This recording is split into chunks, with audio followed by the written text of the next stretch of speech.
Pues muchas gracias por la oportunidad que me dan de compartir mi experiencia. Mi nombre es Miguel Ángel, soy alcohólico y codependiente y pues me da mucho gusto que me hayan invitado este grupo que me da la oportunidad de participar. Bueno, el tema desde que me lo propusieron me pareció interesante. Es un tema que me gusta mucho y suelo compartir mi proceso, cómo llegué al programa de los 12 pasos y cómo he ido aprendiendo, qué es lo que he ido aprendiendo y qué es lo que he ido encontrando, ¿no? Yo llego hace mucho tiempo al programa de 12 pasos y mi primera experiencia fue haber tenido una serie de accidentes en el cual, pues yo, sí recuerdo en ese tiempo, pues yo siempre me di cuenta que yo cargaba una tristeza muy grande. Yo traía un proceso de ansiedad, un sentimiento de soledad, y yo todo eso, pues buscaba paliativos para en ese entonces buscar cómo resolver ese tema, ¿no? Yo pensé que la vida era así, que era sufrimiento, que era tristeza, que era desesperanza.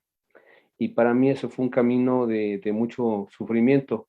Yo llegué a los 31 años, tenía 31 años cuando llego por primera vez a un programa y me doy cuenta que pues había otra forma de vida que yo no conocía. Desafortunadamente, con estos incidentes, con estos accidentes que tuve, pues me refugié primero en un grupo de AA, donde empecé a trabajar el programa y la verdad es que al principio fue para mí, no fue un proceso de entrada total, sino igual llegué como muy titubeante, muy desafiante, no llegué derrotado, llegué todavía a pesar de que traía un sufrimiento muy grande, traía una tristeza, pues yo me sentía muy sobrado, no traía la humildad, no había tenido suficiente fondo. Yo pensé que nada más iba dos, tres veces a la semana y con eso lo iba a resolver. Entonces eso de alguna manera me llevó a tener un proceso largo y triste, llegar a pensar que incluso que el grupo no funcionaba, que no había una situación que me ayudara a mí a resolver mi problema que yo traía, ¿no? Entonces para mí fue un proceso muy largo, al grado que yo ya al estar un tiempo en el programa, pues yo no encontraba eliminar completamente la tristeza. Había hecho cuartos pasos, había escrito, pero no había generado un nuevo estado de conciencia. No había buscado seguir un programa adecuadamente, había hecho algunos talleres de pasos, pero realmente no había en el fondo una intención de derrota, no había una intención de cambiar. En ese entonces pues yo estaba muy joven todavía y tenía que tener un fondo todavía aún mayor. Yo identifico que en mi proceso yo tuve dos fondos. El fondo que tuve que me obligó a llegar al programa y el fondo que dentro del programa yo tuve un segundo fondo, un fondo de sufrimiento muy fuerte, que fue el que me llevó a reflexionar profundamente si yo estaba haciendo lo correcto, y lo cual me di cuenta que no, porque ese fondo segundo de sufrimiento, pues por primera vez empecé como a acariciar la idea incluso del suicidio, incluso, o sea, una tristeza más profunda. Y yo decía, pues, ¿qué está pasando? Pues si estoy en el grupo, y verdaderamente, si era honesto, no estaba asistiendo, no está haciendo una regularidad, no estaba teniendo una asistencia que fuera permanente, sino que utilizaba el grupo, utilizaba el programa como un paliativo más, como que voy una vez o dos veces a la semana, a lo mejor el fin de semana, y yo con eso pensaba que con eso iba a ser suficiente y con eso iban a venir las mieles de que tanto se hablan o las promesas que tanto se hablan en los programas, ¿no? Y verdaderamente pues no fue así. Me di cuenta que estar de poco tiempo sin hacer un profundo intento y practicar lo que son los elementos fundamentales para empezar a entrar en un proceso de cambio, que no solamente son los pasos, sino empezar a ejercitar las herramientas que hoy entiendo, porque una vez que llego a CODA también traía mi propio proceso y en CODA empecé a identificar que había elementos que yo tenía que empezar a trabajar muy, muy, muy básicos y fundamentales. En este caso, para mí, empezar a utilizar palabras como la aceptación, como la verdad. El programa usa mucho la palabra de la verdad. Yo no sabía por qué se usa mucho el programa de la verdad, la humildad, el generar un nuevo estado de conciencia. Había una serie de elementos que yo no estaba dispuesto a seguir, a trabajar, a hacerlo parte de mi vida. Este segundo momento de sufrimiento dentro de mi vida, que ya fue dentro del programa, me llevó a reflexionar profundamente si verdaderamente yo tenía una relación con Dios, verdaderamente había realizado un tercer paso. Y me di cuenta que como ya dije, tiempos, más de 10 años en el programa y sin darme cuenta que no había ejercitado una verdadera relación profunda con Dios, y por lo tanto, pues tampoco con el programa y tampoco con los compañeros. Eso me puso a mí un poco triste de esa circunstancia, porque no había una reflexión profunda, no había nuevo conocimiento, no había nuevos elementos en mi vida. Y el programa dice que es un cambio de juicios y actitudes. Eso yo no lo entendía, ¿no? ¿De qué se trata eso? Y el programa desde el primer paso, cuando empiezo ya a trabajar en serio, el programa de los 12 pasos, pues, empiezo a darme cuenta que la derrota es necesaria y es desde el primer paso. Y la derrota es aceptar que ya no quiero estar como estoy, que ya no quiero seguir sufriendo y ahora sí estoy dispuesto a hacer lo que tenga que hacer para estar bien. Dice por ahí que si uno quiere sanarse, necesita estar completamente dispuesto para dejar ir lo que me enfermó. Y yo en ese momento, pues en aquel entonces no me consideraba completamente dispuesto para hacer esa parte de soltar todo lo que me estaba haciendo daño, ¿no? Todavía seguía con mis conductas deshonestas, no tenía un acercamiento profundo con el programa y pues eso me traía muy mal, ¿no? El programa en el primer paso me obliga a empezar a trabajar lo que es el camino hacia la verdad y lo dice en el libro verde de trabajo, cuando habla del primer paso, nos arranca diciendo, pues bueno, reconociendo que tengo una vida que no es la correcta, que no estoy bien. Yo tenía un trabajo, yo tenía una familia, estuve a punto de perder todo, como cualquier enfermo emocional, y no me daba cuenta que yo traía un proceso de una vida ingobernable, y eso estaba muy mal, ¿no? No estaba siendo honesto, no existía honestidad en mi vida. Entonces, algo que dice el programa es que nos ponemos en camino de la verdad. Eso lo dice en el libro azul. Y esta pequeña palabra, nos ponemos en camino de la verdad. ¿Y qué es eso? Es un inicio de una introspección para empezar a conocerme y saber quién soy yo. Lo menciona también el segundo paso cuando dice que por primera vez en mi vida voy a hacer una intimidad conmigo mismo. ¿Qué quiere decir? Que no me conozco. Esa es la verdad. No conozco mis detonadores, no conozco qué es lo que me hace sufrir, no conozco qué es lo que me hace reír, no sé realmente lo que me gusta. O sea, yo vivo en una fantasía incluso de mí mismo. Tengo que empezar a identificar absolutamente todo lo que siento, cómo lo siento, por qué lo siento. Porque hoy me doy cuenta que si hoy yo me enojo, puede haber elementos que no solamente en mi infancia, sino puede ser elementos que hace una semana me incomodaron, me frustraron, me generaron un resentimiento, no lo trabajé y hoy en un pleito sin importancia lo magnifico y se vuelve una locura y empiezo a agredir, empiezo a lastimar, porque no trabajé un proceso que hace un mes, una semana, 2 semanas, y entonces traigo cargando algo y me di cuenta que tengo que abrir mucho y que tengo que trabajar mucho mis estados emocionales. Por eso dice el primer paso, nos ponemos en camino de la verdad, que es el detonante para empezar también a identificar conductas y creencias falsas de toda mi vida. Yo toda mi vida me engañé. Hoy doy cuenta que muchas creencias que adapté desde mi infancia, desde que era niño, en mi casa se manejaron muchas creencias. Los niños no lloran, los niños, el mayor tiene la razón. O sea, sentencias que gobernaron mi vida porque así me lo hicieron creer y aun cuando ya no las recuerdo esas sentencias, en mi subconsciente están muy latentes y eso gobierna mi vida. Creencias falsas, porque yo les di todo el argumento necesario, ¿no?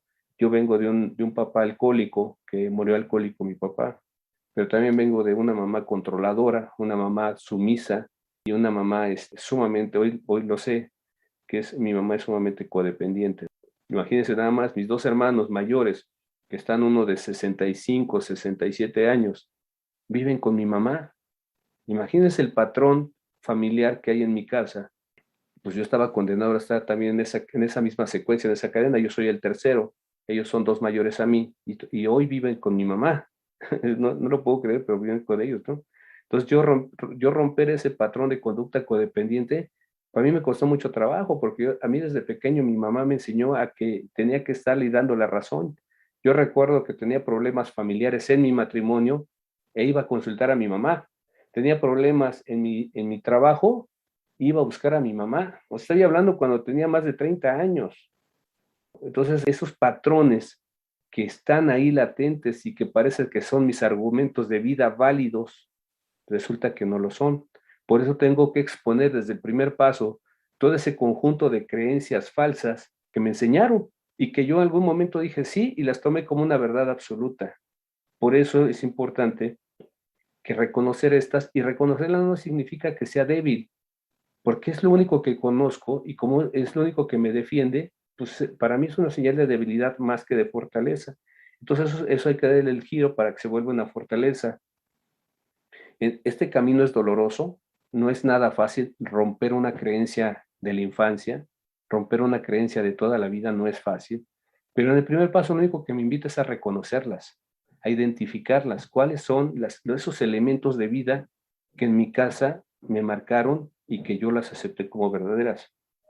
Por eso el proceso de autoidentificación se requiere en el primer paso, es identifica, o sea, todavía, porque muchos ya, yo recuerdo que haciendo el primer paso yo ya quería ir a mi familia a llevarles el mensaje porque ya había entendido, no, espérate, hoy ya quiero cambiar cuestiones de mi vida que me acompañaron más de 30 años, o 40, 35 años, o 40 años, que me acompañaron en mi vida y yo las quiero cambiar con 3 juntas de coda, o asistir un mes de forma irregular al programa, y al final, ¿qué pasa?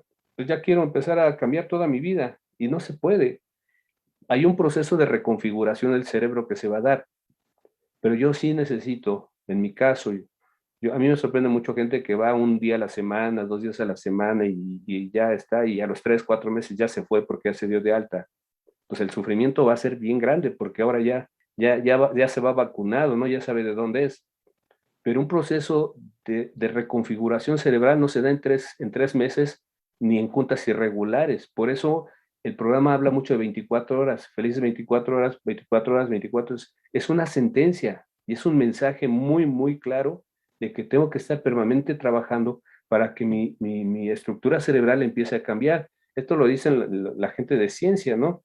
Que estas neuronas que ya perdí por mis consumos, por mi edad, por lo que sea, hay estas otras, empiezan a hacer configuración nueva, se empieza a reconfigurar el cerebro. Y eso es a lo que se refiere el programa cuando dice cambio de juicios y actitudes, generas un nuevo estado de conciencia. Y de la palabra conciencia viene el tema de conocimiento. Yo no puedo cambiar si tengo los mismos patrones mentales, si sigo guardándome esos registros físicos, mentales y emocionales, y los sigo conservando como mi verdad, como mi identidad.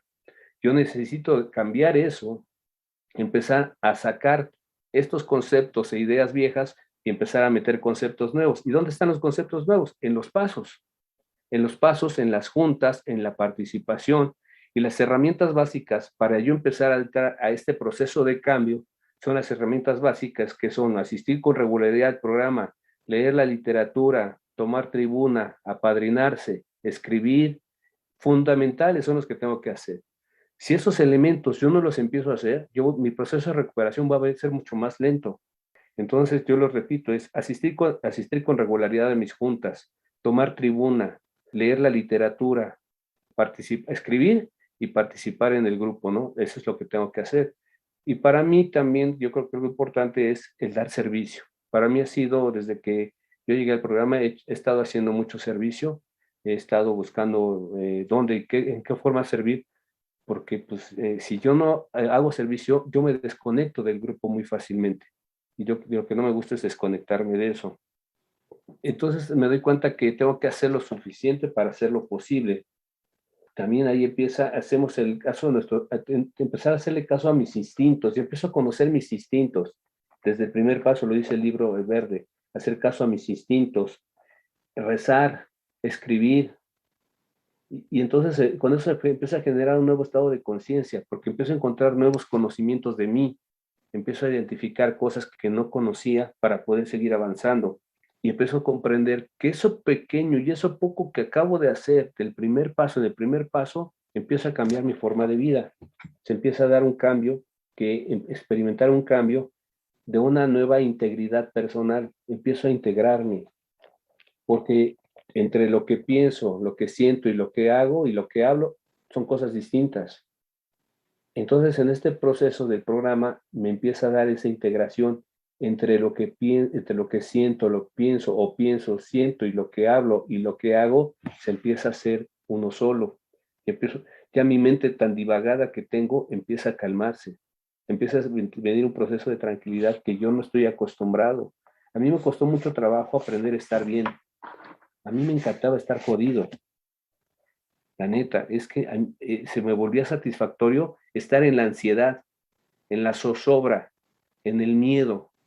Cuando yo empiezo a romper, no por mí, porque yo no, sino porque el programa empezó a hacer efecto en la asistencia con regularidad, hacer todo esto que acabo de mencionar, empieza a haber un efecto de rompimiento de mis patrones y de mis miedos. Pues, oye, porque muchas veces dicen, no, pues ya quítate el miedo. Pues nada más dime cómo, ¿no? Entonces, si yo hago estas cosas, el miedo empieza a perder su fuerza y yo empezaba a sentirme un poco más tranquilo. Pero yo decía, no, a mí estos cuates me están enfermando. Yo no aceptaba estar tranquilo. Para mí el aprender a estar tranquilo fue un proceso más largo que, por ejemplo, el dejar de beber, que me llevó más tiempo el tiempo de dejar de beber en el caso de AA. Pero en mi caso, en el caso de Coda, empezar a aceptar las cosas como son, a empezar a soltar, pues para mí también fue un proceso muy difícil, pero a la vez con este nuevo estado de conciencia empezó a ser más fácil y aceptar que las cosas eran como tenían que ser. Y yo sin darme cuenta empecé a sentir un cambio, pero cuando estaba tranquilo, ya incluso en el grupo y me empezaba a tranquilizar, yo decía, puta, ¿qué tengo? ¿Qué me pasa? Yo extrañaba mi ansiedad, yo extrañaba mi miedo. ¿Y dónde dejé mi miedo, no? Hasta como que lo buscaba. Ay, güey, ya no siento el miedo, pues, ¿qué me pasó? ¿Qué me hicieron, no? ¿Qué me echaron en el té o en el café? Entonces, identificar qué está pasando, porque empieza un cambio. Y es un cambio, hoy lo veo con estas cosas que también me gusta mucho, el tema de la energía. Este tema de estar aquí en esta sala, aunque estemos en nuestras casas, en la distancia que sea, estamos unidos energéticamente y eso es lo que repara mucho, muchísimo el grupo, la presencia, los compañeros. Cómo extraño yo las juntas donde te podías abrazar, agarrarle la mano, te ibas a tomar un café con alguien, estabas en una convivencia padrísima, yo eso lo extraño mucho, pero hoy me acepto y me adapto a estas circunstancias, ¿no? Y este paso, el primer paso, algo que empieza a regalarme es la fe. Empieza a darme destellos de fe. No de la fe religiosa que yo creía, porque yo fui bautizado en dos religiones, y este concepto de la fe para mí era una fe religiosa, ¿no? Que si solamente se asistía al templo o a la iglesia, yo podía encontrar la fe. Al yo simplemente, me lo describieron alguna vez y lo entendí así, desde que aparece ese pensamiento pequeño, sutil, que me dice, conéctate a la junta. ¿Por qué no vas a la junta? ¿O por qué no, si me siento mal, por qué no le hablas a alguien para que te ayude? Ese pequeño pensamiento es el acto de fe más noble y más grande que puede existir para Miguel Ángel, porque me doy cuenta que yo no tengo todas las verdades, ni que soy un poder superior. Ese acto de fe de decir, mañana voy a entrar a la junta tal y me levanto temprano porque a las 7 hay junta y yo entro a esa junta. O simplemente decir, hoy en la noche hay junta, voy a estar en la junta. Es un acto de fe que yo no tenía cuando estaba fuera del programa. Yo no tenía esos actos de... ¿Cuáles eran mis actos de fe? Y eso lo dice en el segundo paso. Mis actos de fe eran depender de otra persona, que la otra persona estuviera bien y que me volteara a mirar, que alguien me observara, que alguien me dijera te quiero, que yo tuviera la razón siempre, hacerme el chistosito o hacerme el servicial, servil, o hacerme llamar la atención, ¿no? Porque eso aprendí en mi casa. Mi mamá decía que como te ven los de afuera es lo que valgo.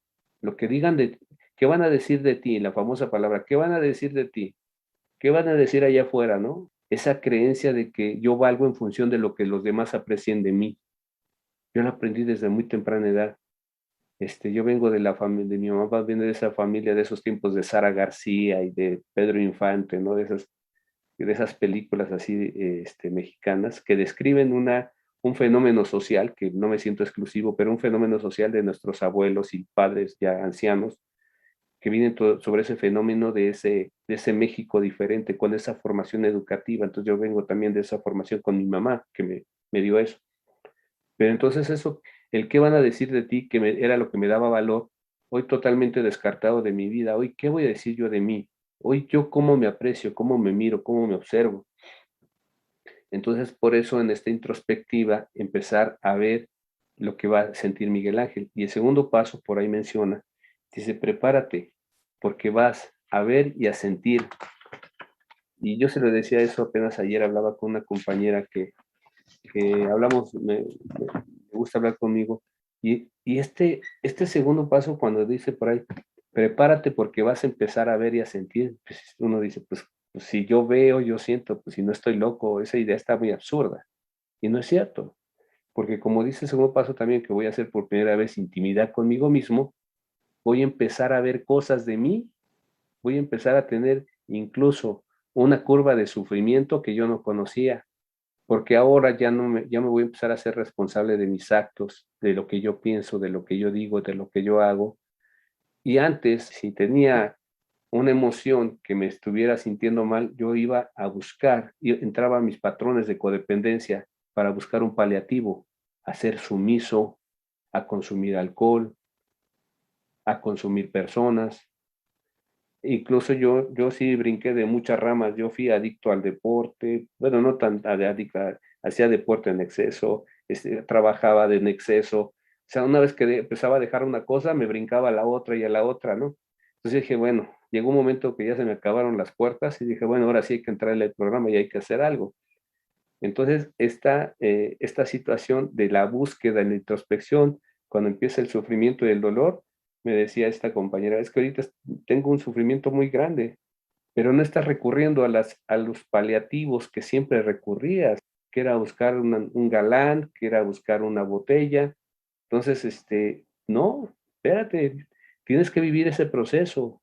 Es un duelo, que es un ciclo que vivimos todos los que tenemos alguna adicción, vivimos ese proceso, ese duelo que tenemos que pasar, porque no hay cura sin dolor.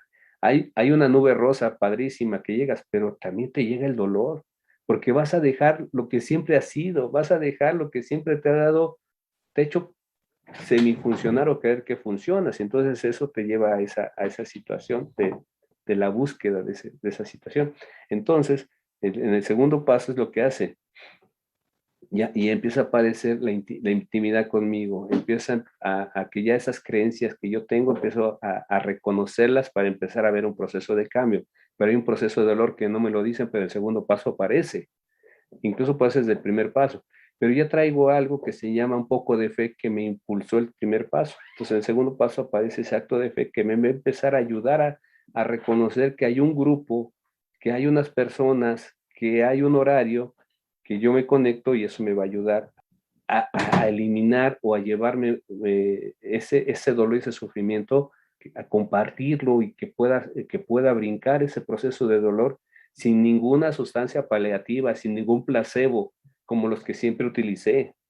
Entonces, pues ese es bien importante, porque muchos no, que no nos gusta el dolor, a nadie le gusta el dolor, pero es importante que el padrino o la madrina te diga, estás viviendo un proceso de abstinencia, y ese proceso de abstinencia no es fácil.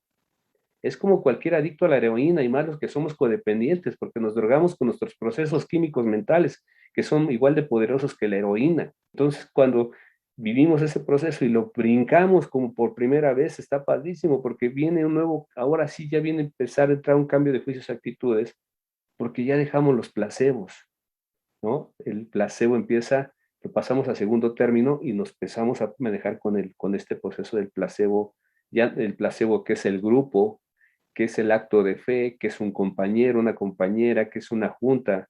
Por eso cuando uno se sube a la tribuna, y es importante que cuando te subas a la tribuna expreses tu verdad, estoy sufriendo. Porque muchos dicen, oye, pues ¿cómo te sientes? No, bien, pues díselo a tu cara, díselo a tu forma de actuar, porque vienes sumamente irritado y estás pateando las sillas y estás lastimando a la gente y te estás burlando y te estás... Entonces hay un sufrimiento muy grande que se tiene que manifestar y se debe manifestar en la tribuna y decir, "Oh, pues me siento mal, me siento frustrado, estoy triste, estoy enojado, ¿sí?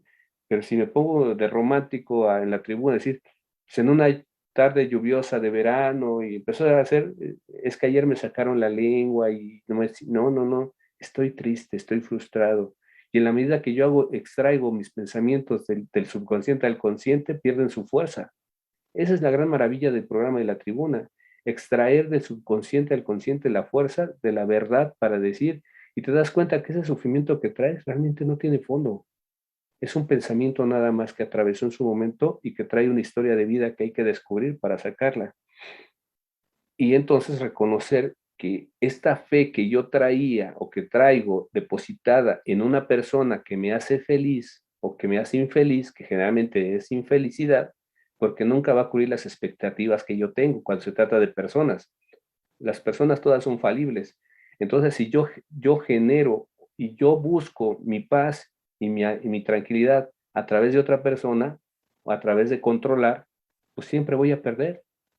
Siempre, porque nunca me va a satisfacer la expectativa mental que yo generé del comportamiento de esa persona o de ese grupo de personas o de esa situación. Mi expectativa mental, mi ego es tan grande que me genera expectativas sumamente altas de las personas. Que me quieran, que me hablen, que me digan 20,000 veces te quiero, o que hagan lo que yo digo, porque como mis miedos son muy grandes, las otras personas tienen que hacer lo que yo digo o llegar hasta donde yo digo, ¿no? Entonces, eso es un reconocimiento de esa introspección que se está comenzando. Bueno, entonces por eso nuestra fe empieza a crecer y la serenidad también empiezan a crecer, lo que es la serenidad, pero esto es mucha disposición a querer hacerlo y confiar en este proceso que se va a iniciar en el segundo paso. Dice por ahí en nuestro libro verde, vamos a escuchar a otros, y al escuchar a otros, esta terapia de espejo me va a empezar a identificarme a mí mismo de cómo pienso.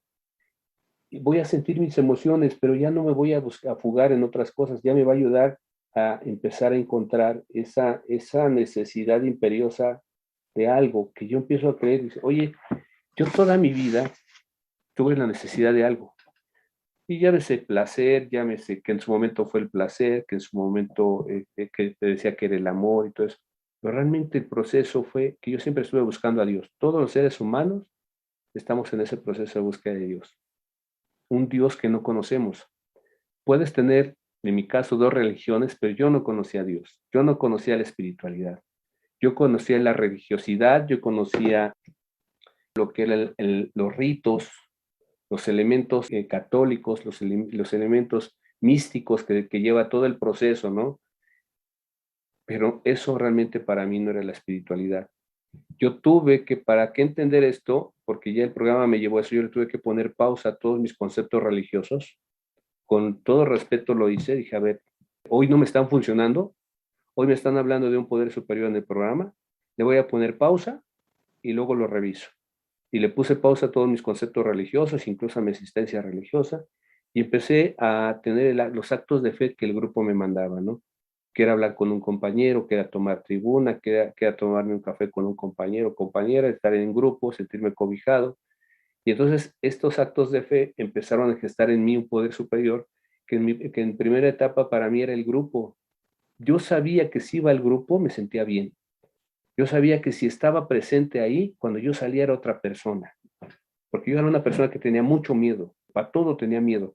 Para levantar una bocina de teléfono me daba miedo. Para preguntarle a alguien algo me daba miedo. Y me sigue dando miedo. Pero hoy mi respuesta a mi miedo es diferente. Entonces, ese sigue apareciendo, pero yo ya soy otra persona y tengo otro conocimiento y tengo una confianza en un poder superior porque empezó a surgir la creencia del tercer paso.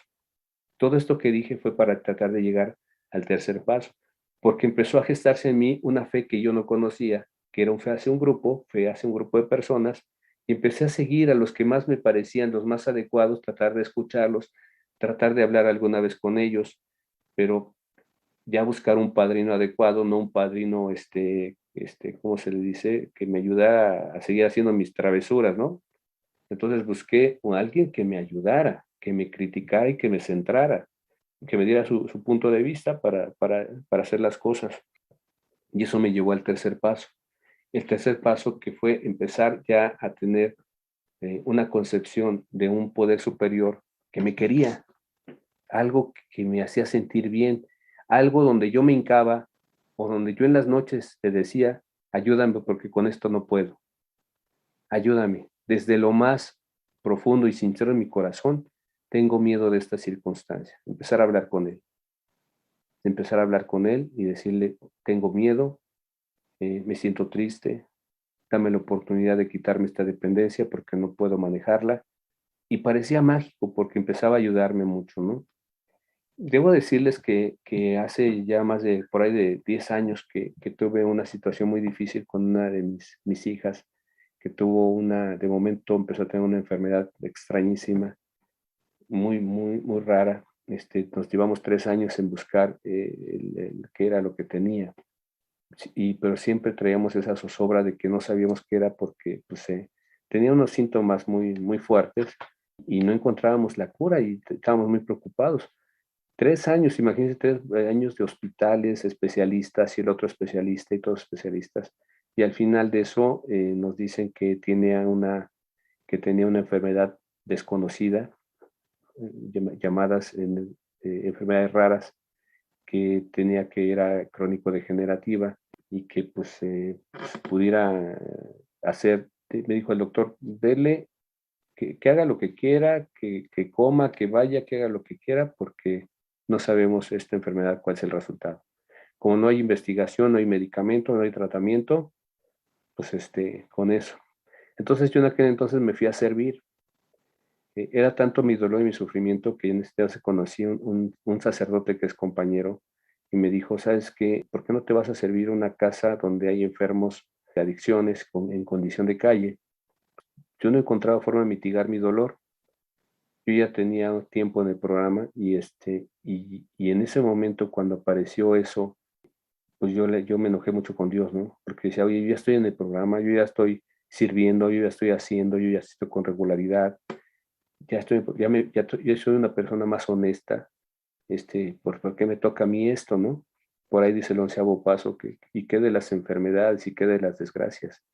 Entonces yo en ese momento me acordé y yo estaba haciendo servicio de paso 11, llevando oradores, por eso conocí a este sacerdote que tenía ese lugar para enfermos con adicciones en condición de calle y yo le reclamé a Dios fuertemente. Por primera vez creo que hablé directo con él. Lo ofendí, le dije muchas cosas a Dios, cómo se atrevía y por qué a mí y por qué esta circunstancia. Y me rebelé como nunca y creo que fue la primera vez que hablé con él de veras, aún reclamándole, como si fuera una persona. Había mucho ego, porque como que a mí, pero me di cuenta que fue por primera vez que hablé honestamente con él y le pedí su ayuda. Sí le reclamé, sí le dije todo, pero al final le dije, ayúdame desde el fondo de mi corazón, porque necesito resolver esto, porque no puedo con esto. Y fue creo que la primera vez que dije que me ayudara. Mi hija desde que estaba chiquita, su mamá la llevaba a Alanón, porque mi esposa es de Alanón, y desde chiquita la llevaba a Alanón, entonces la niña tiene una fortaleza muy grande. Cuando hablamos, que ya sabíamos el diagnóstico, me dijo mi hija, ¿sabes qué? Pues esto vamos a llevarlo como el programa. Ella me lo dijo, solo por hoy. Y pues así comenzamos nuestro trabajo de servicio, mi esposa y mi hija, y yo también comenzamos el trabajo, yo me fui a ese lugar, mi esposa se fue a un hospital de niños que llegaban a la Ciudad de México con enfermedades muy severas y que llegaban sin dinero, imagínense, llegaban los que viven en la Ciudad de México, llegaban al metro Tasqueña de la central camionera y se iban caminando a la colonia Roma porque no tenían ni siquiera para un boleto del metro. Llegaban con una bolsita de ropa y muy humilde, ahí les daban hospedaje, les daban alimentación porque ahí cerquita estaba el hospital, Federico, no me acuerdo cómo se llama, el hospital de niños ahí, y pues y ahí les daban hospedaje y comida, y pues ahí se fue mi esposa a trabajar. Yo me fui con el padre a hacer este servicio en un lugar que está ahí a un lado de Garibaldi, y empezamos a dar servicio. El resultado fue que mi hija se quedó estable, empezó a mejorar, sin tomar medicamento, sin tomar nada, haciendo ella también servicio con esos niños que llegaban enfermos. Servicio, fuimos a dar servicio, nos olvidamos de nuestro sufrimiento y nuestro dolor, y cuando fuimos allá, en estos lugares, empezamos a ayudar a la gente, ¿no? Tuve unas experiencias maravillosas y me di cuenta de la grandeza que tiene el servicio. Aun cuando yo ya venía haciendo servicio en el grupo, me tuve que ir a hacer el servicio allá afuera. Y fue una experiencia que me dio mucho conocimiento en cuanto a la parte del desprendimiento de mí para servir a los demás. Lo que dice el 11º paso en la oración de San Francisco, ¿no? Yo mezclo los dos programas, el de Coda y el de AA, porque me gusta mucho y son muy complementarios, está maravilloso. Y esto pues a mí me tocó el milagro, mi hija se restableció, mi hija funcionó bien, hoy está muy bien. El doctor cuando la vuelve a ver dice, pues, ¿qué le hizo, no? ¿A dónde la llevó o qué es lo que...? Pues yo no hice nada, solamente di servicio para tratar de mitigar nuestro dolor, nuestro sufrimiento, y Dios nos regaló la sanidad, y eso fue maravilloso. Entonces yo desde entonces no suelto el programa, no suelto donde me invitan a compartir o pues ayudar, porque ese es el único fin que hoy creo que es lo más reparador. Y entonces me di cuenta que es cuando haces verdaderamente el tercer paso, que dices, Dios, te lo entrego, échame la mano, hágase tu voluntad, yo voy a hacer lo que me toca, ponme en el camino lo que me toca y vámonos para adelante. Y entonces así arranqué con este nuevo tercer paso, ¿no? Donde verdaderamente hoy le digo, échame la mano, te dejo esto, yo voy a vivir el proceso que tenga que vivir. Entonces me doy cuenta que esa situación que era una desgracia de familia, se volvió una bendición. Y hoy hay por ahí un cuento que habla de la buena suerte, mala suerte, quién sabe, ¿se lo saben? Bueno, lo voy a contar. Fíjense que eran en una lejana comarca, vivía un anciano con su nieto y con un caballo. Y en esa lejana comarca, pues el señor alquilaba el caballo para arar la tierra y de ahí sacaba su sustento para poder vivir. Entonces, en una de esas, el caballo se sale corriendo y se les pierde en el monte. Llega la gente del pueblo y dice, oye viejo, qué mala suerte que tu caballo, que es tu fuente de ingresos, se lo hayas perdido. El anciano sabiamente les dice, mala suerte, buena suerte, quién sabe. A los pocos días el caballo regresa con otros caballos, ahí con el anciano, regresó el caballo y trajo otro grupo de caballos. Entonces el anciano ya tuvo más caballos. Y llega la gente del pueblo y dice, oye anciano, qué buena suerte que tu caballo regresó y te trajo más caballos. Dice, buena suerte, mala suerte, quién sabe. Al poco tiempo, el muchacho, su nieto, se sube a uno de los caballos tratando de domesticarlo porque eran caballos salvajes. El muchacho se cae y se rompe la pierna. Y llega la gente del pueblo, oye anciano, qué mala suerte que tu nieto se haya roto una pierna. Y dijo, buena suerte, mala suerte, quién sabe. En eso se desata la guerra en esa región y llegan los soldados a reclutar a todos los jóvenes que estaban en capacidades. El muchacho por tener la pierna rota no se lo llevaron a la milicia y llega la gente y le dice, viejo, qué buena suerte que tu nieto tenía una pata rota. Dice, buena suerte, mala suerte, quién sabe. Y entonces, todo lo que te sucede no sabes si es buena suerte o mala suerte. El problema es que uno queremos que nos toquen las puras buenas y no sabemos que a lo mejor algo que perdiste fue de buena suerte, algo que soltaste fue de buena suerte, porque al final de la película vas a tener otra oportunidad. Y este es un ejercicio muy claro de lo que es la vida. La vida es así, la vida no es plan, no porque llegues al programa ya la vida es feliz y todo está planito. No, no, no. Te vas a enfrentar a las mismas circunstancias que antes, pero vas a tener nuevos elementos para cómo responder a las circunstancias de la vida, en las circunstancias que te enfrentes. Por eso cuando dicen, ¿qué de los accidentes y qué de las desgracias que suceden en la vida? No lo sabes, porque al final puede ser que sea una bendición, pero luego mi orgullo, mi soberbia, mi egocentrismo, me dice es una tragedia, es alguna desgracia, y no es cierto.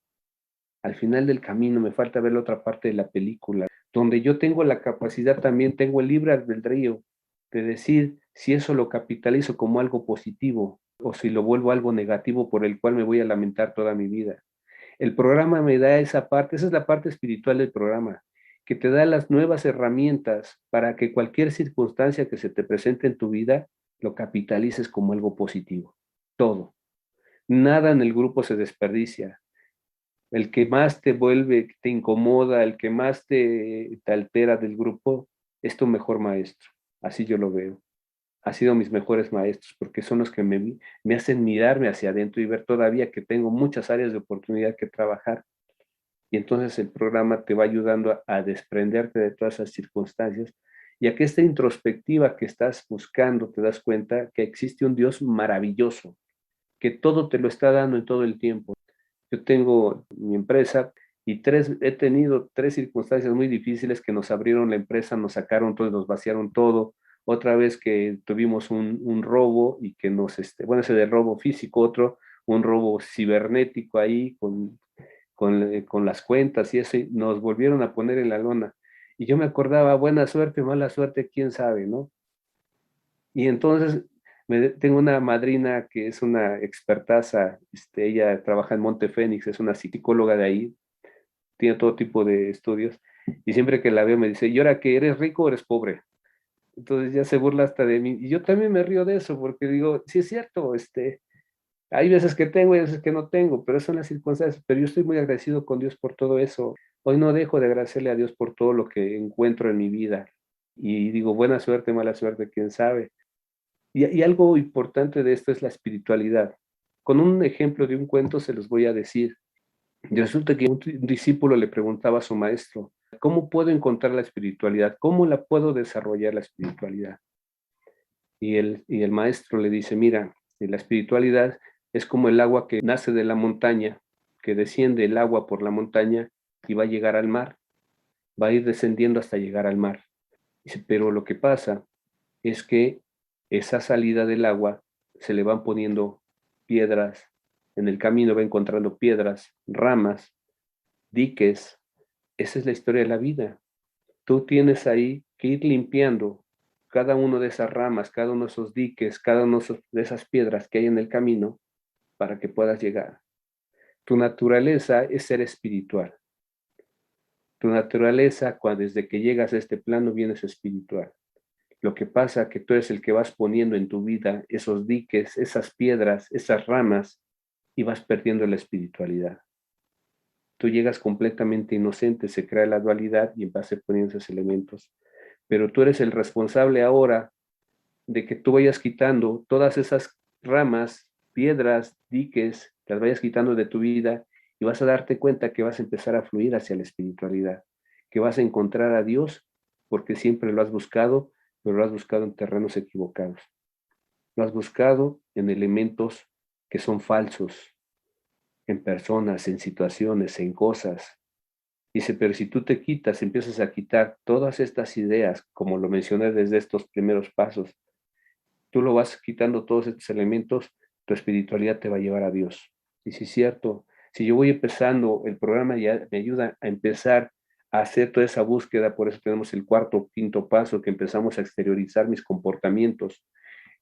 Está muy deformado el cuarto y quinto paso porque se habla de que ya me conocí, no es cierto, conozco las circunstancias que yo hago. Yo me voy a conocer hasta los pasos siguientes, porque el sexto y séptimo paso me van a ayudar a empezar a desprenderme de todas esas creencias y todos esos procesos de paliativos que yo tuve, todas esas adicciones adicionales que yo tengo, que me va a empezar a ayudar a reconocer en el sexto paso y en el séptimo paso me voy a empezar a librar de ellas, a pedir a Dios que me libre de ellas. Pero también tengo que hacer una limpieza de la casa con el octavo y noveno paso. Debo de empezar a buscar a quien hice daño y pedir perdón, para que en ese perdón que yo le pida al otro me lo estoy dando el perdón a mí mismo. Esa es la finalidad del noveno paso, de empezar a perdonarme. Sí, le voy a buscar y si no está, sin hacer mucho daño, como dice el programa, si no hagas daño para pedir perdón. Pero lo importante es hacer la lista de donde yo también he hecho daño, porque todo eso que hice, todos esos rasgos, son rasgos emocionales que se quedaron en mí. En el programa de AA dice que hice unos eventos que me marcaron más a mí que al que le hice yo el daño. Torcí más mi mente a mí que al que yo le hice daño. El otro ya ni se acuerda, pero el que quedó marcado fui yo. Entonces, tengo que hacer esa limpieza para empezarme a liberar, para empezar a encontrar una nueva personalidad en mí. Por eso es importante hacer el octavo, noveno paso. Y el décimo paso es encontrar ese inventario diario de cosas buenas que también hice, porque no nomás se trata de que me porté mal y saqué la lengua, me sentí enojado. No, hoy me sentí contento. Hoy comí rico. Hoy me levanté temprano y fui a caminar, hoy vi los árboles y le canté a los pajaritos, me puse a cantar con los pajaritos y empiezo a reconocer que empiezo a tener una nueva vida. Si no la reconozco yo, nadie me la va a reconocer. Yo tengo que reconocer mi propia nueva vida. Desde que me levanto de la cama, hoy ya no me amanecí, desperté echando madres. Hoy desperté normal, me bajé de la cama, hoy me bañé con agua caliente, gracias Dios. Hoy amanecí en una cama caliente, gracias Dios. Y por eso muy importante hacer meditación. El libro de Trabajo Verde habla desde el segundo paso, dice, vamos a rezar y vamos a meditar. Muy importante en los grupos de CODA, se habla mucho de esto, ¿no? Yo voy a que el libro verde se hace meditación. Yo tengo un grupo de meditación que ayer nos juntamos para meditar y eso hay gente de distintas corrientes y hacemos meditación. Hay grupos que ya están haciendo meditación. En mi grupo Santa Cruz, las mañanas se comienza con media hora de meditación, porque la meditación hoy se reconoce como que es uno de los efectos mayores para empezar a ayudarnos a cambiar la forma de pensar. Pero eso no lo marca en el programa de Cuadra, en el libro, en el programa de AA, nos habla hasta el 11º paso de que vamos a orar y meditar, pero no nos dice qué hay que hacer. Pero Coda es más específico en ese sentido y busca mucho que hagamos meditación. Es una reconfiguración de nuestros procesos mentales. Por eso es importante que trabajemos el programa. Yo digo que en mi caso, yo trabajo los dos programas porque me gusta mucho y porque son complementos perfectos. Y Coda se atreve a decir cosas que AA no se dice. Por ejemplo, esto de rezar, por ejemplo, esto de meditar. Eso lo maneja mucho el programa y lo dice específicamente para que se pueda hacer. Entonces, en el 10º paso, yo estoy buscando ese inventario diario. Ya después, con el tiempo, yo me doy cuenta que el inventario diario lo hago cuando voy a hacer una acción. A ver, Miguel Ángel, ¿vas a pagar esa factura? ¿Estás dispuesto a aventarte esa bronquita? Sabes que hay consecuencias, Miguel Ángel. Hablo conmigo y hablo con mi ego. Hay consecuencias, hay que pagar facturas. ¿Le entras o no? Pues ahí es donde decido si sí o si no. Realmente decido que no. No me gusta pagar facturas que ya no merezco. Hoy prefiero perder cosas, prefiero soltar cosas. Ahí se ven, gracias. Me cuesta mucho trabajo, como cualquiera que tenga 24 horas apenas, aun con el tiempo que tengo me cuesta, pero lo hago. Ya, a ver, sale, se acabó a lo que sigue. Ya no puedo dejar que las cosas se vayan más allá del tiempo que tiene que ser. Y el onceavo paso es un paso maravilloso porque maneja esta introspección y nos habla de que nos tenemos que dar al otro. Habla de la oración de San Francisco de Asís, ¿no? Señor, hazme conducto de tu paz. Imagínate, con esa pura sentencia, si la llevamos a la vida, es muchísimo. ¿Dónde nos hacemos conducto de Dios, conducto de su paz de Dios? Cuando vamos al grupo, cuando pasamos el mensaje, cuando ayudamos a otro, oye, ando bien loco, a ver, échame una llamada. Ahí es cuando hacemos conducto de paz de Dios. ¿Y qué creen? En mi caso, yo me siento más fortalecido. A mí me ayuda mucho, mucho ayudar a los demás.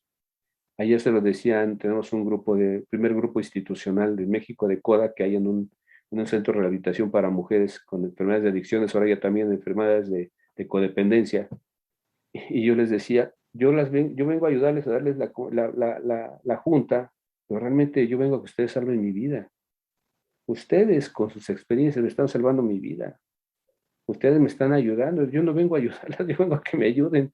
Y es cierto, de esta manera nos ayudamos todos y empezamos a tener una nueva concepción, un nuevo estado de conciencia que nos va a ayudar a tener una nueva forma de vida. Pues miren, yo creo que me faltaría un poco de tiempo, pero yo creo que aquí le dejamos para que hagamos preguntas o lo hagamos esto más dinámico y me pregunten como gusten. Hay muchas cosas más por decir, pero yo creo que por los horarios también ya nos extendimos. Gracias. Perfecto. Gracias, compañero Miguel Ángel. Ahí le quedaron unos minutos, pero sí, adelante, compañeros ahí. Pueden hacer las preguntas abriendo el micrófono o las pueden hacer por el chat. Adelante, compañeros. Buenas noches, compañeros. Primero agradecerle al compañero por el compartimiento. Bueno, tengo dos dudas. Una, hablamos ahorita hasta el último, de un centro como de recuperación para codependientes, para mujeres codependientes. Quería saber un poquito al respecto, si sabes, bueno, si me puedes apoyar diciéndome algo al respecto. Y lo otro es que la verdad es que Pues yo ahorita me separé de una relación de 13 años, ¿no? Y no es tanto como la relación, sino todo lo que significaba. Y no me encuentro, la verdad sí todavía sigo como en esta parte de entre como abstinencia, como que me estoy tratando de aplicar como lo del programa, ¿no? Pero de repente no encuentro como esa práctica en mí, como que me sigo distanciando mucho como de poder aceptar esta situación, ¿no? Y poder aceptar que se haga la voluntad de Dios y hacer yo lo que me toca, porque de repente es como que, no sé, siento como que me falta ya sea decisión, determinación, voluntad, fuerza, disciplina, así estas cosas para poder sobreponerme, para poder hacer como un día, ¿no? Y como mucha incertidumbre y mucha como lejanía de decir, no, pues ¿cuándo va a ser el punto en el que ya pueda realizar un día sin esta tormento mental, ¿no? Y bueno, más que una pregunta, es como un comentario y pues no sé si tengas como una sugerencia respecto a lo que te estoy compartiendo. Gracias. Mira, yo creo que si uno avanza haciendo lo que mencioné al principio, asistes a tus juntas con regularidad. Yo tenía a veces estados depresivos muy fuertes y a la hora que sea, no había virtuales, yo me tenía que ir a buscar un grupo en la noche, ¿no? Y los fines de semana me internaba en los grupos para estar bien, porque mi mente no paraba, ¿no? Entonces busqué grupos, busqué personas que me ayudaran a platicar, hablar, expresar todo lo que siento, pedir ayuda y hacer los pasos, hacer talleres de pasos. Yo busco mucho las juntas de estudio, aun cuando ya le he dado no sé cuántas vueltas al programa, pero para mí volver a hacer la junta de estudio para mí me enriquece muchísimo, porque me da conceptos nuevos, elementos nuevos. Y es lo que te decía, pues no sé si tú haces con regularidad, pases a tribuna, escribas, leas la literatura. O sea, todas esas herramientas son fundamentales para que yo salga de cualquier situación. Si no hago alguna de esas, pues voy teniendo mi proceso de recuperación va siendo más largo. Va a llegar un momento que sin darte cuenta, cuando tú haces todas estas cosas, va a empezar a cambiar tu vida, ¿no? Porque la mente empieza a reconfigurarse. Ahorita la mente, en mi caso, siempre estuvo obsesionada con algo así muy cabrón, muy fuerte. Pues soy adicto, tengo una adicción al alcohol y yo eso no lo debo de dejar pasar y entonces tengo que estar recordando y tengo que estar reconfigurando mi mente para que pueda yo salir de esas circunstancias. En la medida que dicen que la medida del trabajo es el salario, en la medida de que tú le eches ganas al programa o que asistas al programa, con cualquier adicción vas a trabajarlo y vas a salir más rápido. Yo conozco gente que se ha tardado años en soltar una relación, pero pues dicen, ¿estás dispuesto a sanar? Si estás dispuesto a sanar, quiere decir que estás dispuesto a soltar lo que te enfermó. Y lo que te enfermó, tú sabes exactamente qué es lo que te enfermó. Ahora, hay que estar completamente dispuestos y vivir el proceso de abstinencia como lo mencioné al principio, en el primer paso. Una vez que se pasa ese proceso de abstinencia, la vida se vuelve maravillosa, pero hay que vivirlo y en vivo y a todo color.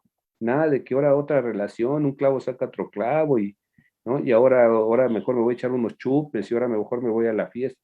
En abstinencia total para que sea ese ciclo más corto, sino el ciclo es muy largo. Gracias. Hola, muchas gracias. Soy codependiente en recuperación. Gracias por el compartimiento, Miguel Ángel. Pues yo tengo varias dudas. La primera es, yo también estoy militando en un grupo de mujeres AA y yo como codependiente, como adicta a las relaciones destructivas, me hace mucho sentido, mucha conexión con estas personas. No sé si sea por el hecho de que sean mujeres o más bien como que las historias, ¿no? Las historias más allá del alcoholismo, de la drogadicción, sino como que las historias de todo el daño de la infancia, todas las huellas de la infancia. Entonces, sabemos, bueno, yo sé que la codependencia es como la cuna, ¿no? O la raíz de todas las adicciones, de todo el abanico de las adicciones. en mi experiencia, y me lo dice mi padrino, ten mucho cuidado, nada más te volteas tantito, te apendejas y puedes coquetear, ¿no? Con el alcohol, con la droga. Y sí, en mi infancia fue muy así, ¿no? Muy a escondidas yo agarraba los frasquitos del Ambroxol, el Amoxicillin, la amoxicilina, el Pepto-Bismol y me los empinaba. No me daba cuenta de pequeña que ya empezaba a coquetearle a una adicción, ¿no? A la farmacodependencia, digamos. En el transcurso de mi vida voy generando esta adicción y va creciendo más, ¿no? Con cafeaspirina, bueno, con aspirinas, cafeaspirinas, ibuprofenos, tramadol, gabapentina, y bueno, todo el chocherío habido y por haber. Yo no me daba cuenta y en estos patrones de negación, a la fecha me cuesta un poco diferenciar o ver si realmente he sido dependiente o soy dependiente del medicamento como tal. Y quiero saber en tu experiencia si en un momento dado, no sé, yo puedo recuperarme o saberme en algún tiempo, no sé cuándo, decir, bueno, ya pude recuperarme de una adicción a una persona, e igual, ¿no? Estoy pasando por un proceso de abstinencia y también me propuse a tirar otras sustancias que tenía ahí guardadas y no me daba cuenta que también se me estaban haciendo adicción, ¿no? Que yo decía, bueno, es cada 15 días, no pasa nada. Además, yo soy adicta a las relaciones y pues estoy casi permitida, ¿no? A fumar o a tomar o X. Pero no es cierto. Bueno, yo lo que he vivido es que pues toda adicción a cualquier sustancia con y sin patas me va a hacer daño. Entonces, quiero saber en tu experiencia cómo puedes lidiar o cómo has lidiado tú con este tipo de situaciones. Gracias. Gracias. Fíjate qué interesante, me pusiste un pase para gol. En la medida que tú desarrollas un nuevo estado de conciencia, te vas acercando a la espiritualidad y te vas acercando a un poder superior, ¿no? Y yo lo platicaba con uno de mis padrinos, muy famoso y conocido, porque yo decía, oye, fíjate que en la medida que yo me siento espiritual, necesito menos sustancias, llámense de la que quieras, sexo, químicas, enojarme, necesito menos dinero, tal. Digo, yo voy agarrando, y la espiritualidad no es para arriba todo el tiempo, traes tus para arriba y para abajo, dice por ahí que tenemos desiertos espirituales. Pero en la medida que tú te vas haciendo consciente de todas estas partes, de que eres un hijo de Dios primero, que te sientes, yo digo que el reino de Dios está aquí. La bronca es que no lo queremos ver, ¿no? Vemos la parte negativa y eso. Pero el reino de Dios está aquí. Salir en las mañanas y disfrutar la mañana y hablar con los pajaritos. Me vale madre que me digan que estoy loco. Yo disfruto un pajarito. Yo disfruto la hierba que crece. Yo vivo cerca del estadio CU y me voy todas las mañanas a correr, a caminar por ahí. Y me quito los zapatos y me pongo en la tierra para hacer tierra también, caminar sobre el pasto ahí mojadito y eso. Y te digo, gracias, agradezco que me levanté de mi cama tranquilo, que tuve donde dormir, que no amanecí, quién sabe dónde, que no me expuse, en mi vida sexual no la expuse en otra circunstancia, que no me metí, que no tengo sida, que puta, gracias, porque yo estaba sujeto a todo eso. El tener todas esas cosas y empezar a reconocer eso, vivir en la gratitud, vivir en el estado de gracia, te empiezas a conectar con la espiritualidad. Dime qué adicción voy a necesitar. Se pierde su fuerza, el chanclotas pierde su fuerza. El ego chanclotas que me pide todo en exceso y me lo pide grandote porque mi chanclotas, mi ego es gigantesco.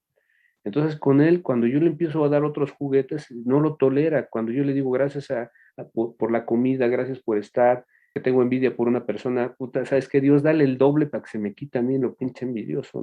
O sea, dale más, metiéndole de más cosas, híjole. Y eso mi ego no lo soporta. Y entonces, ¿qué óvole? Pero esa es la forma más fácil que yo he encontrado y eso lo he encontrado también a través del servicio. Yo estuve ahorita un año en el intergrupal, en el comité de instituciones hospitalarias y cárceles haciendo servicio, tratar de llevar el mensaje a las cárceles. Ahorita pues está cerrado, ahorita por la chamba ya no pude continuar, pero desde mi trinchera yo voy a buscar pasar el mensaje en el espacio que pueda, donde pueda, y eso es lo que yo tengo que hacer, tengo que darme a los demás, en la función que me doy a los demás, en la función que hago por los demás, me hago por mí, y voy rompiendo todos mis pensamientos obsesivos compulsivos de la adicción. Pues a mí me encanta, por supuesto que me encanta el alcohol, por supuesto que me encantan los placeres, todos esos placeres tóxicos y chidos, me fascinan, pero hoy yo prefiero el otro, porque el otro me da mayor tranquilidad, me siento más lleno, más placentero, hoy estoy más tranquilo, estar en esa situación de estar tranquilo, no sabes, yo lo agradezco tanto, ¿no? Tengo los mismos problemas que antes, la situación económica está muy difícil, eh, tengo exactamente los mismos problemas que tenemos cualquier empresario pequeño en México, ¿no? Pero pues yo a Dios rogando y con el mazo dando, haciendo lo que me toca hacer, dando servicio, estudio, a mí me gusta estudiar, me gusta compartir porque me ponen a estudiar otra vez y mira, yo tengo mis libritos y lo leo y subrayo y escribo. Y cuando lo vuelvo a leer dije, ching, creo que esto no lo vi y saco un nuevo concepto del mismo párrafo. Mi mente va cambiando porque voy encontrando nuevos elementos que antes no estaba preparado para verlos, ¿no? Como por ejemplo te decía la oración de San Francisco, Dios hazme conducto de tu paz para que donde haya odio lleve el amor. Ay, cabrón, a ver, échate esa. Si yo soy un hijo del caos, a mí me encanta el caos, pero no puedo hacer eso ya porque ya no estoy dispuesto a perder mi tranquilidad. Entonces es hacer servicio, estudiar el programa. Dicen por ahí que uno de los fundadores del programa, el doctor Bob, que tú debes de saber del doctor Bob, todos los días en las tardes estudiaba la Biblia, el Corán, estudiaba el budismo, estudiaba todo, la Biblia se la sabía de pies y cabeza. Pero eso es lo que hay que hacer. La mente es un jardín, decía un filósofo antiguo, la mente es un jardín. Si tú no le haces nada, va a surgir la hojarasca, va a salir una planta por ahí, otra por allá, grandotas, chiquitas. Tú ves un jardín, cómo se inunda, y ahora más que está lloviendo mucho. Así es la mente. Pero si tú lo podas, si tú le quitas, si tú lo vas limpiando, vas a tener un jardín precioso y hermoso. ¿Qué es lo que consumes? No solamente lo que ingieres en tu boca, sino lo que ingieres en tu pensamiento, lo que ves, qué películas ves, qué literatura ves, todo eso para mí ha sido un cambio. Yo no puedo ver películas de amor, por ejemplo, porque me enamoro de la actriz. No puedo ver una película de guerra porque yo me siento Rambo. Yo no puedo ver eso. Yo tengo que ver cosas que me nutran. Y hoy hay tantas conferencias de mindfulness, hay conferencias de neurociencia, hay una chava maravillosa, es una neurocientífica que dice que ya no hay 5 sentidos, sino ya descubrieron 2 sentidos más. Hay 7 sentidos, ¿no? Ya científicamente hablado, 7 sentidos. Digo, ay, cabrón, está interesante. Todas esas cosas a mí me nutren y me ayudan a tener una conciencia diferente. Yo ya no quiero regresar a la fiesta. Entonces ya por eso tengo que estar buscando, pero si yo no estoy pedaleándole para adelante, voy para abajo. Gracias. Gracias, mi gran Bueno, y rápidamente, yo estoy en el sexto y séptimo paso, pero ay, a veces me cuesta mucho trabajo qué es estar enteramente dispuesto y luego pedirle humildemente. Yo estoy bien rebelde, y como dices, el chancla luego se enoja conmigo y me dice, ¿por qué vas a hacer pedir humildemente? No, híjole. Y luego me da Dios la oportunidad de a lo mejor ser paciente y tolerante. Ah, no, Cecilia quiere hacer su voluntad. Rápidamente, en tu experiencia, ¿qué es estar enteramente dispuesto? Y luego, ¿cómo pedirle con humildad a Dios? Gracias. Fíjate que qué bueno que dices. Para mí, verdaderamente la parte difícil del programa, donde realmente vas a chambearle, es a partir del sexto. Porque los primeros pasos, hasta el cuarto paso, pues sí, ya le escribiste. Y mucha gente comete el error de hacer el cuarto y quinto paso y ya acaba y dice, no, pues ya funcionó, ya me liberé. No, porque a partir de ahí que tú reconociste una adicción, que sabes que ya pusiste tus defectos de carácter, ya sabes qué es lo que te hace, a partir de 6 que le empiezas a decir, a ver, jefe, te voy a entregar mi lujuria, nada más, ¿no? Vamos a empezar por la más sencillita, ¿no? Para mí la más difícil. Yo le dije, no, no, no, no, espérame, la lujuria, esa la vamos a poner al final, dame chancecito, vamos a empezar por algo más sencillito, ¿no? La envidia, por ejemplo. A ver, vamos a poner, pues es así, ¿no? Entonces, el enteramente dispuesto es estar consciente de que eso te hace mal y que le pides realmente que te ayude con eso. Es generar la voluntad y generar la intención para que suceda, pero tú tienes que poner la acción, ya no la va a poner Dios. Tú le vas a pedir que te eche la mano y Él te va a ayudar, de alguna otra manera te lo va a hacer.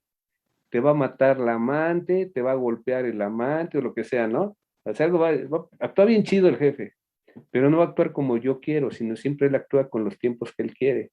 Entonces, esa presencia de hacerlo consciente y pasar el proceso de abstinencia, porque a la mitad del camino es, quítame este defecto, pero a la mitad del camino dices, no, espérame. Mejor me voy a esperar otro poquito, que me dé un poquito más de servicio esto y ya después lo atacamos eso. Pero esa es la cuestión, que te avientes el proceso. Ya decidiste uno, aviéntate el proceso.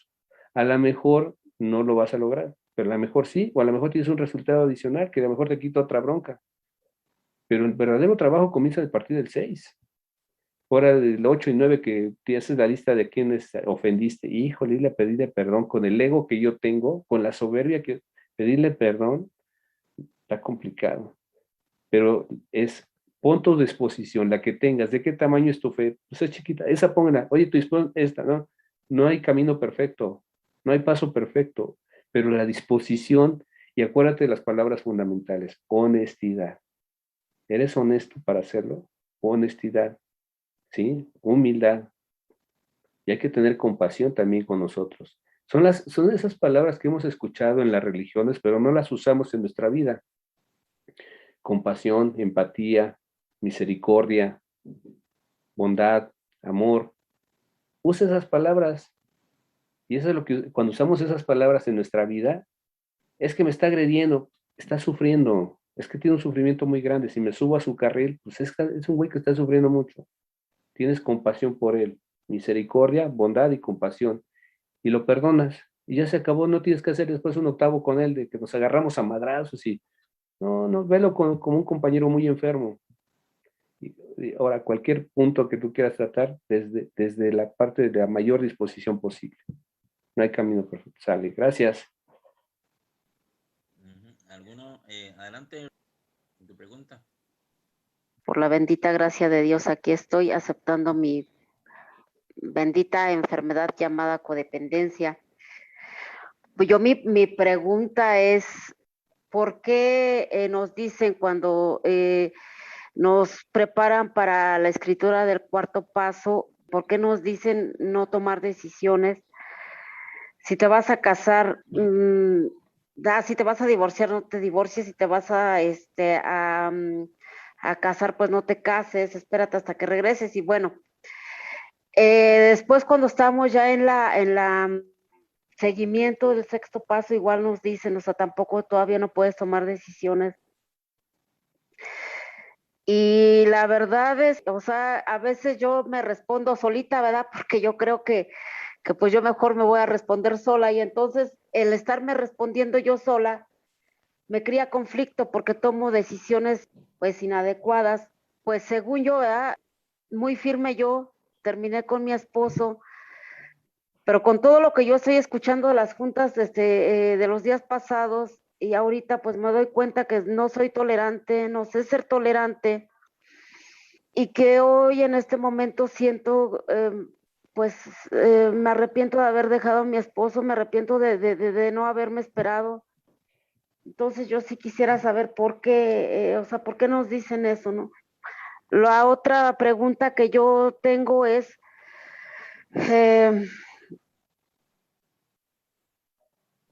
¿cuál es la diferencia entre el dolor y el ego? Porque creo no me ha quedado a mí claro. Entre el sufrimiento y el dolor, entre la soberbia y el ego. Eso es todo. Muchas gracias. Gracias. Bueno, mira, el que se sugiere que no tomes decisiones tan precipitadas o tan fuertes que cambien drásticamente tu vida, se sugiere porque uno viene todavía con una carga emocional, alterado emocionalmente, ¿no? Y nublada la mente.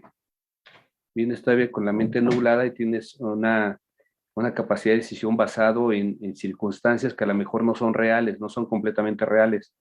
Y si vienes enojado y no sabes manejar todavía tus emociones, pues a lo mejor esa nublada de mente, esa soberbia, hace que pierdas una relación que vale la pena que pudieras tener más, que valdría la pena, ¿no? Tener mantener esa relación o ese trabajo o algo, ¿no? Por eso se sugiere que hagas los pasos. Yo sí de preferencia es, aunque sea muy rápido, si le des una vuelta a todos los pasos, aunque sea muy rápido, ¿no? Que lo veas con el padrino, que hagas un taller de pasos, que sea rápido para tomar decisiones. Muchos dicen, no tomes decisiones en un año. O sea, no hay regla establecida. No hay regla establecida. Esto es a tú como te sientas, como lo trabajes con tu padrino o padrina, como lo trabajas en el grupo. Y no hay una regla de que, oye, antes de que escribas el cuarto paso, no tomes decisiones. Eso, todas esas son leyendas urbanas.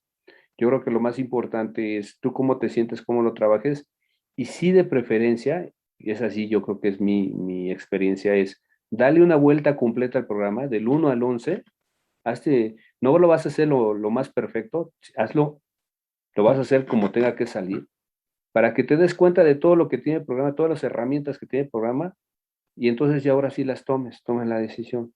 Ahora, sí es sumamente urgente porque ya te pidieron el divorcio o porque ya te despidieron, o sea, tendrás que actuar de esa manera. Pero si está dentro de tu cancha la acción, dale una vuelta al programa completito. Aunque sea léelo, cuestiónalo.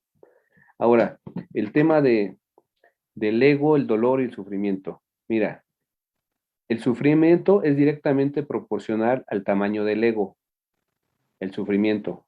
¿Cuánto sufro? Si sufro mucho, mucho y todos los días estoy sufriendo, de ese tamaño es mi soberbia, mi ego, es como yo lo veo, es del mismo tamañote. Puede ser que te que tengas un accidente, que te tropieces, te pegues o lo que sea, y te va a doler. ¿Cuánto tiempo te duele el dolor físico? ¿No? Pero de ahí a que te quedes maldiciendo a la banqueta 40 años, pues esa es otra historia. O sea, eso no puede ser porque ahí atrás, no, pinche banqueta y se me atravesó y por qué estuvo ahí, si yo iba bien y traes y traca, taca, traca, traca, traca. Sí, pero pues es que no estaba muy alta, ¿no? Los ingenieros son tontos y tal. Empiezas a armar. Ese es donde cae en la mente. Cuando ya caes en la mente del ego, ya no te va a soltar. Por eso dicen la compulsión. Si una vez que caigas en la compulsión, es una cosa que difícilmente la puedes detener. Por eso hay que prevenir no estar. O sea, y en la medida que tú aceptes, ya lo decía, las herramientas básicas, ¿no? Comprensión, compasión, misericordia, tal. Ten todo eso hasta para la banqueta. Y entonces no va a aparecer el sufrimiento. ¿Sí? Va a haber algo, ¿cómo se llama este hombre que hizo la logoterapia? Víctor Frank. Víctor Frank que escribe su concepto de la forma de vivir y que su libro, ¿cómo se llama el libro? Que donde estuvo en el campo de concentración, La búsqueda El hombre en busca de sentido. el hombre en busca de sentido. Bueno, ese cuate fue a probar las circunstancias de la vida lo llevaron a un campo de concentración. Y entonces dijo, bueno, ya todo lo que escribí, pues voy a ponerlo aquí en práctica, ¿no? Y era parte de ese proceso de cómo vivir esto. Y él tuvo la oportunidad de haberse librado del campo de concentración porque él ya tenía el pasaporte para salir. Y él decidió no irse, porque él encuentra en su chamarra, en su chaqueta que tenía, decía una leyenda que decía, honrarás a tu padre. Y él decidió irse con sus padres ahí sabiendo pues que pudiera morir. Sus padres llegaron, luego murieron. Pero es como pones todo en práctica, todo lo que estás aprendiendo, ¿no? Ese cuate lo puso en un campo de concentración, a nosotros nos toca ponerlo en la calle. Todo lo que aprendes, si no lo pones en práctica, vamos a seguir hablando de sufrimiento toda la vida. ¿Sale? Bueno, pues muchas gracias. Yo creo que ya por aquí se nos acabó el tiempo. Ay, pues muchísimas gracias. Y bueno, nada más por último, te doy una informacioncita de un grupo, creo que tienes, compañero, y del grupo de meditación, algo así. No sé si gustes rápidamente compartirnos. Sí, este es un grupo que nace es de puras mujeres. Antes era Arcadia, ahora se desprende de Arcadia y se vuelve un grupo que se llama Amazonas. Están también incluso en Facebook, se llama Amazonas. Entonces, nosotros nos pidieron la ayuda porque efectivamente, pues, aun cuando llegaban las personas con un tema de adicción, pero realmente su problema principal era la codependencia. Entonces hoy hay personas que se han internado voluntariamente por el tema de la codependencia y no tienen una adicción química, pero sí tienen un proceso de sufrimiento muy fuerte por la codependencia tan desarrollada que traen. Entonces, se llama el Grupo Amazonas y tenemos una junta cerrada precisamente porque hacemos vía Zoom, conectamos con estas personas vía Zoom, y es un grupo cerrado donde se les pide, hay un comité que se pide autorización para poder participar en esas juntas virtuales, y la información del Grupo Amazonas pues está ahí en Facebook. ¿Sale? Bueno. Muy bien, compañero. Pues muchas gracias.